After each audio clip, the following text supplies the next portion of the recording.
This episode of the Restoration Today podcast is brought to you by AnswerForce and Surety.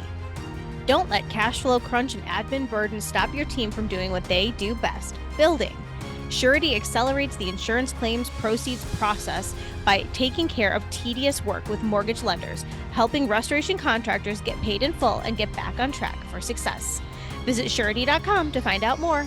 This episode is also brought to you by AnswerForce. How much business are you missing because you're not available 24/7? Make sure every opportunity is answered after hours, on weekends, and over holidays. From first notice of loss to current customer calls, AnswerForce works with restoration companies to answer every call and keep your business growing 24/7. Search AnswerForce Restoration to find out more or visit answerforce.com.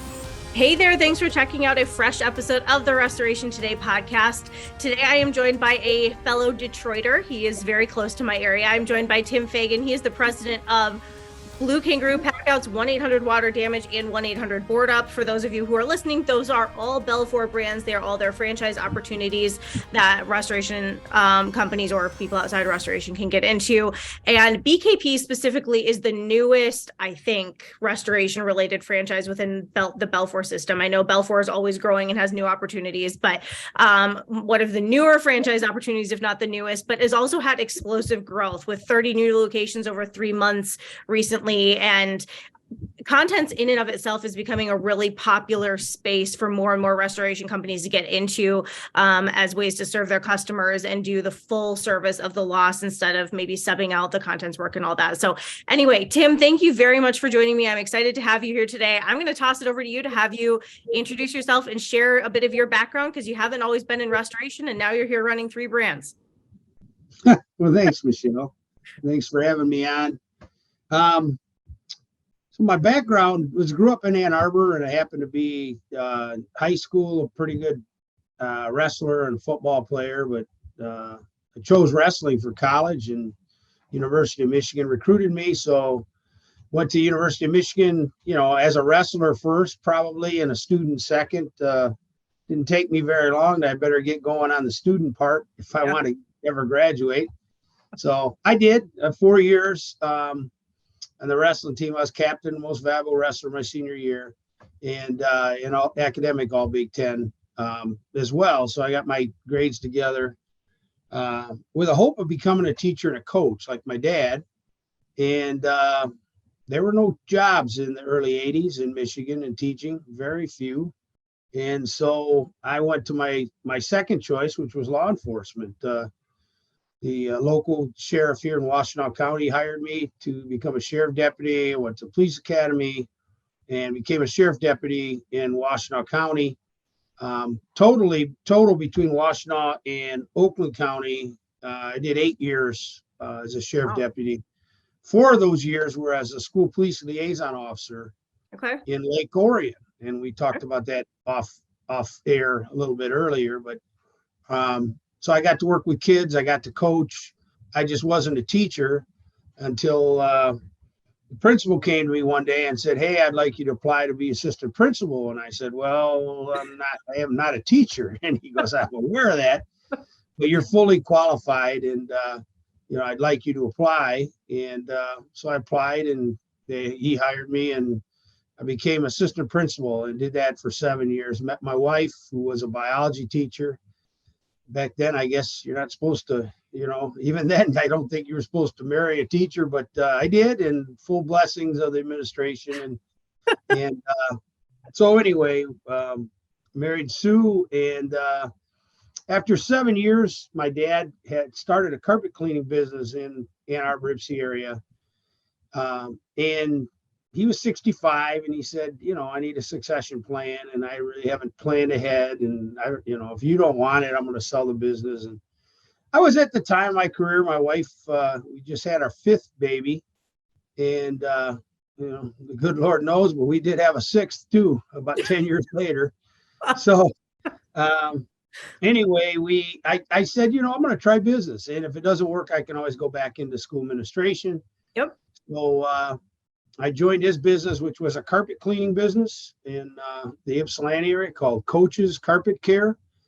And, it didn't take me very long to find out that boy, you can work really hard and clean carpet and make a little money, or you can make a lot more in restoration.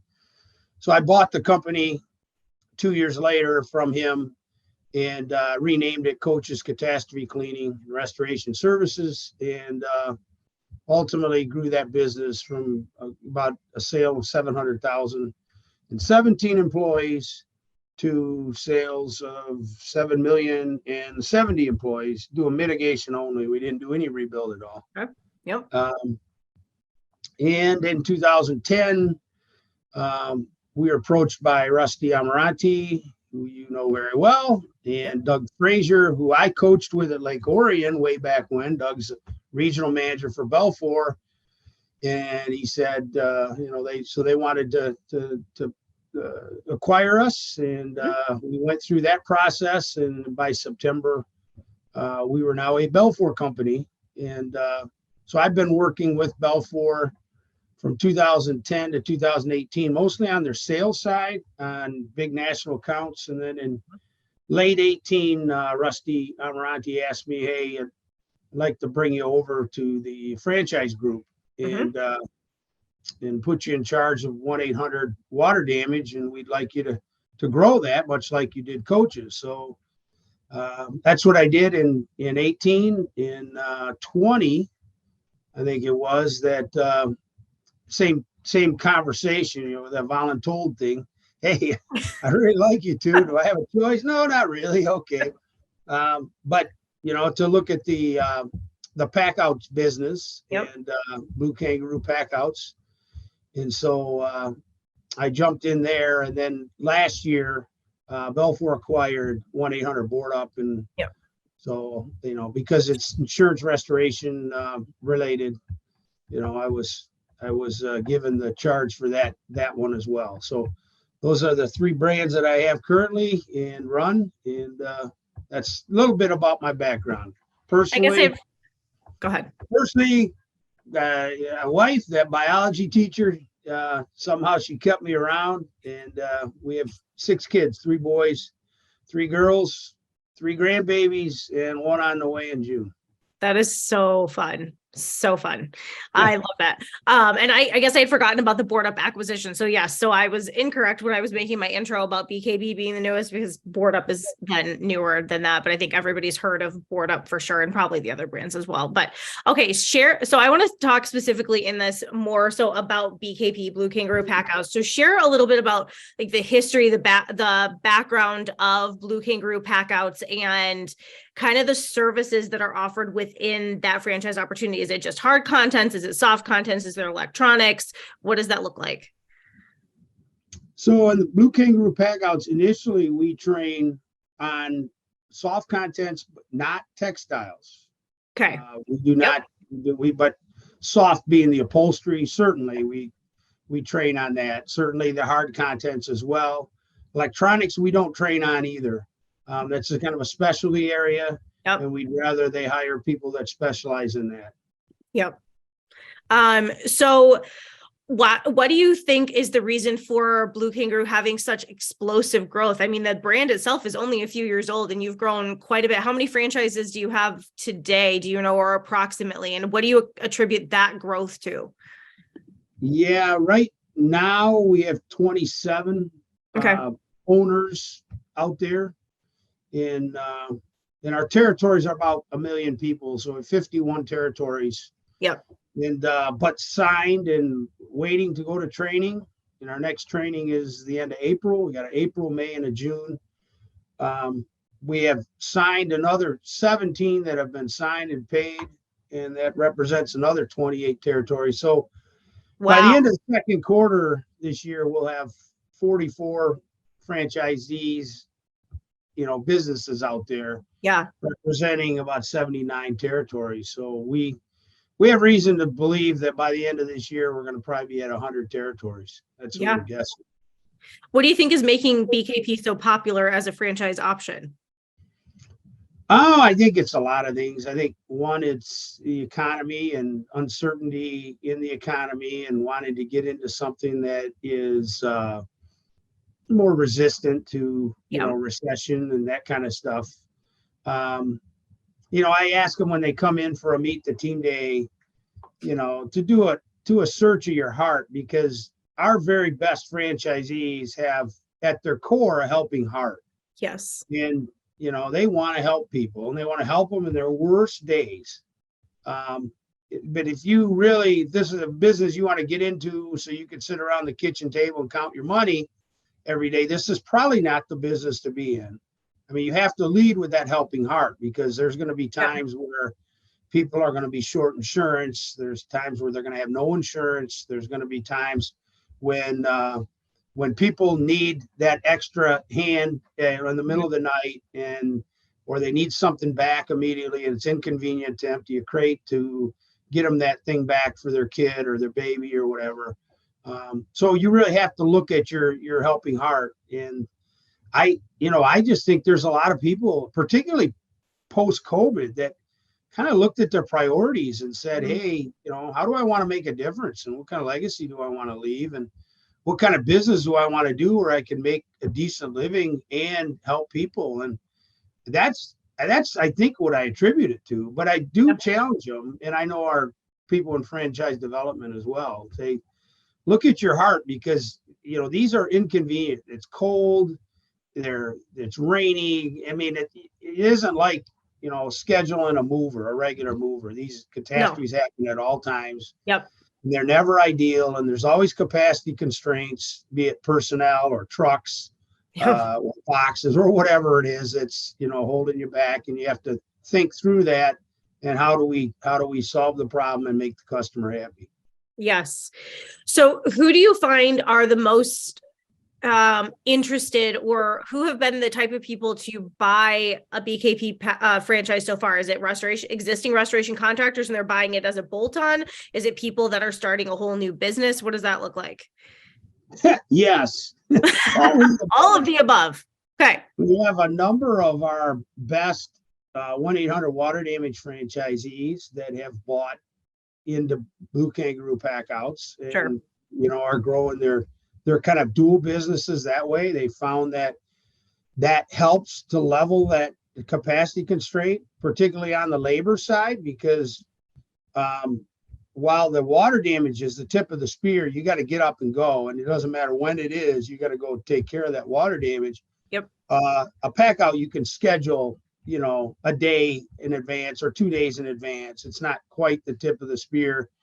And it's a way that they can keep their people busy, whether it's in-plant cleaning or, restocking equipment or whatever, when they don't have water damages. But when a water damage comes in, those people have to pull off of whatever they're doing on the content side and going out and handling it.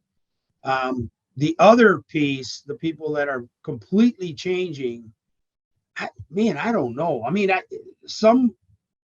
a lot of them are affiliated somehow with kind of the carbon-based energy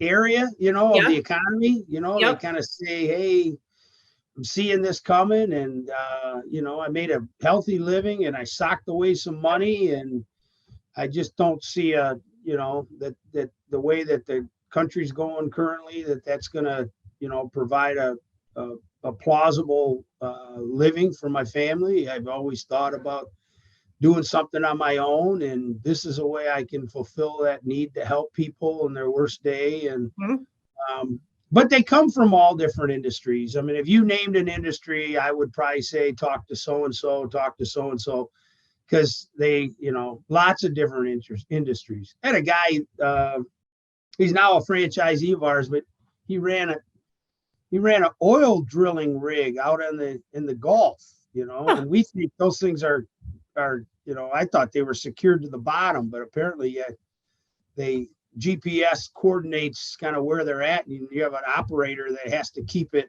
over the wellhead. And I just thought, wow, that was cool. How do you get to work? By helicopter. So very, very different. I mean, it's all over the board of where they come from, though. That's a huge difference. Excuse me, going from an oil rig to doing content. That is a leap. I've heard of a lot of leaps. Yeah. might be one of the bigger leaps I've heard of. Why is content such a lucrative addition for maybe an existing restoration company, for example, because that's who my audience is. So for an existing restoration company to be able to offer content, how can that help bring in more jobs and maybe help with relationships with adjusters and carriers and TPAs and all of that? No, it's not. It's not at all. Only in the Blue Kangaroo Don't buy Packoutz. Yeah. Go somewhere else. Yeah. Look at another area of the business. The contents piece of it to insurance companies, if you look at it through their eyes, right? Generally, when you're packing out something, you're inventorying it, packing it has to be moved anyway for the structure to be restored. Yep. So then, you take it to a off-site place, a stable environment, you clean it, deodorize it, store it, move it back, place it where the customer wants it after everything's done. So most of those things have to be done anyway, particularly in a fire loss, it has soot. But even in a water loss, if it's a significant water loss and it was a class 3 loss and you lost some sealing or something, that stuff has to come out anyway. So insurance companies are going to pay for that regardless. Mm-hmm.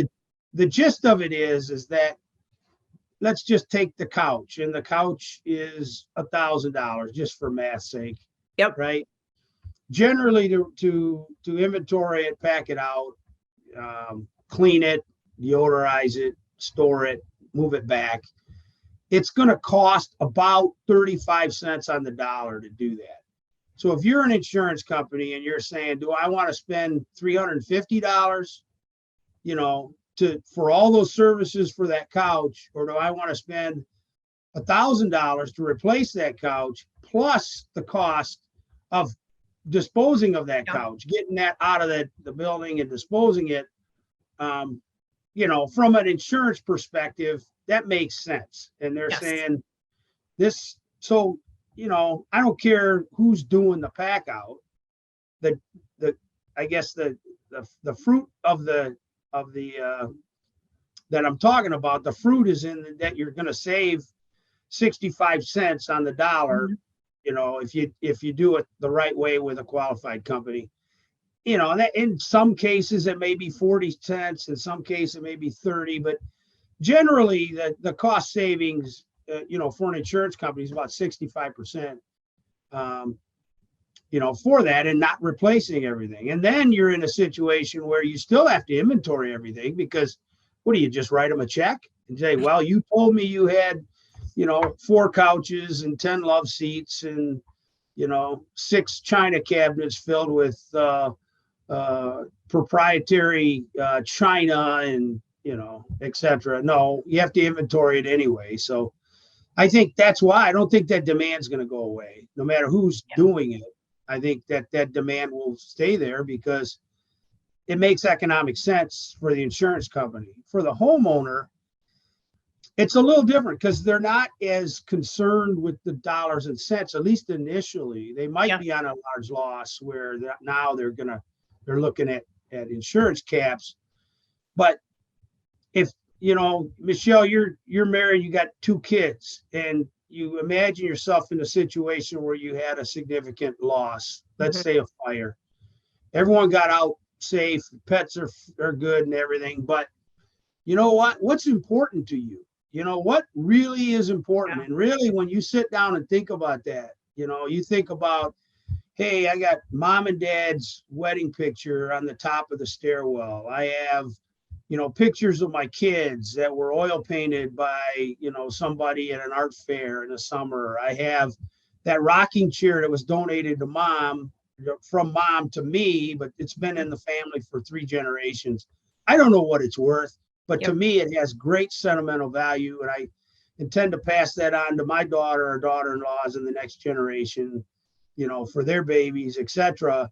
I mean, those are the things that are really valuable to people. And those are the things that mean a lot to them. What is their insurance value? Doesn't matter. Yeah. The thing is that you want those restored as quickly as possible. And you want to know that you have preserved those for the next generation. And that's the part that most homeowners concentrate on. Is like, what makes a lot of sense to save from a sentimental perspective. It's not 23 pens in the pen drawer and, and a box of Staples, No. so you can save the insurance company 60 cents. Yes, no, not definitely not.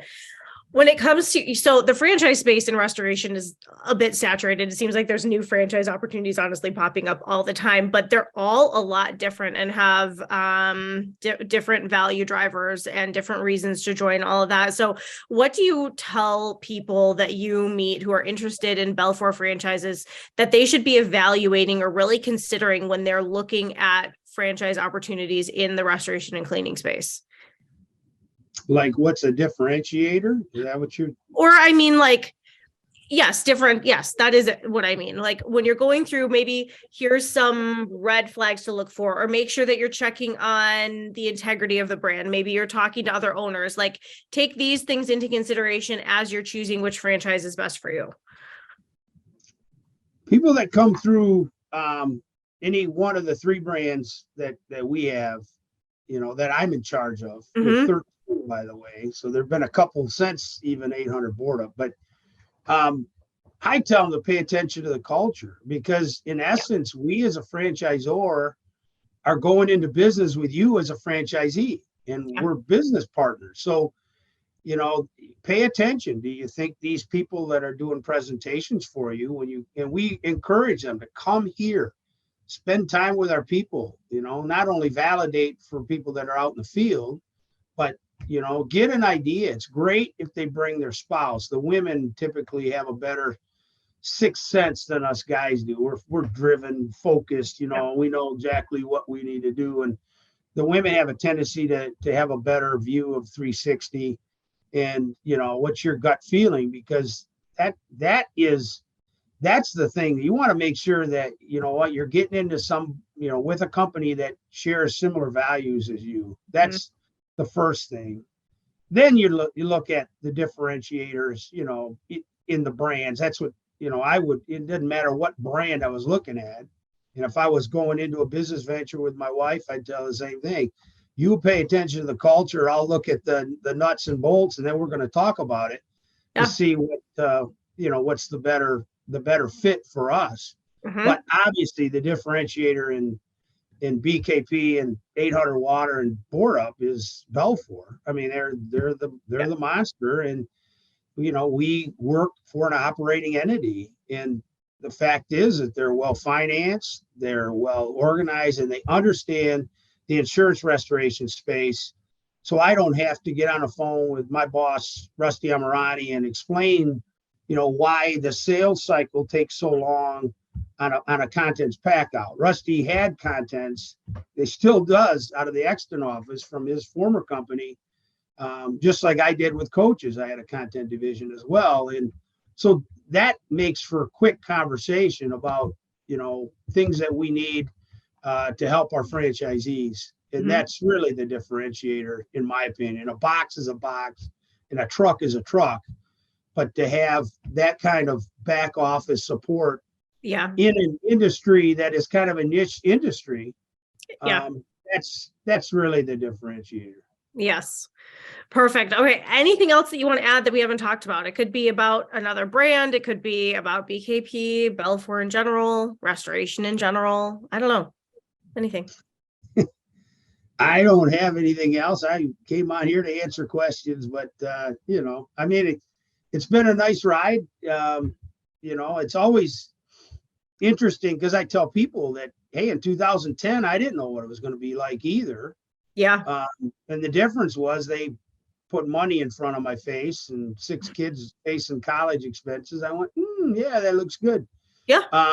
But here I am, 13 years later saying, hey, I'm glad I did it. And it's been a good ride. So that says a lot for the parent company and the company that, and the colleagues that we have here that support, not only the big company, the property restoration BELFOR, but also the BELFOR Franchise Group, the 13 brands that we have here. So that's, that I get it. It's a big jump. And in this case, they're paying us to join us. Yeah. And want the dreams of running a profitable business and build a legacy for their kids. And it's fun. I mean, I feel, like I'm coaching, like I'm a business coach, and I get to work with just fantastic people. I have a gal named Beth Tennis that runs 800 Board Up. I have Mike Case that runs the BKP. Mm-hmm. And you've been there to see our facility, and kind of what he's done to that is unbelievable. And our company owned Stormont Clemens. And then Tim Sinisong is my key guy in 1-800 Water. Okay. And 3 of those people are just top notch, and I would not be able to do what I do without them. So I did want to get them in and mention them in this. There are some great people in the BELFOR brands. I ended up next to Deidre on a flight to Salt Lake City just like a month ago. We were going to Elevate, and I ended up next to her. So she and I made the flight go so much faster because we chatted for 4 hours, and it was fantastic. She's wonderful. She's fantastic. I mean, I don't know anybody in the industry like that well, I do. I know 2. Rusty, because all you have to do is Rusty, and everybody in the industry knows who you're referring to. But the other one, particularly in the TPA circles, Deidre. I mean, everyone knows. It's like Cher or somebody like that, Everybody knows and loves Deidre. She's wonderful. Absolutely. Yeah. Well, Tim, this has been a pleasure. I loved catching up with you. Congrats on all the success of the BELFOR brands and BKP. And I look forward to seeing where you guys are by the end of the year. Well, thank you very much for having me on, Michelle. For more Restoration Today and the latest news, visit our website, cnrmagazine.com, and find the latest episodes of the Restoration Today podcast on your favorite podcasting platform.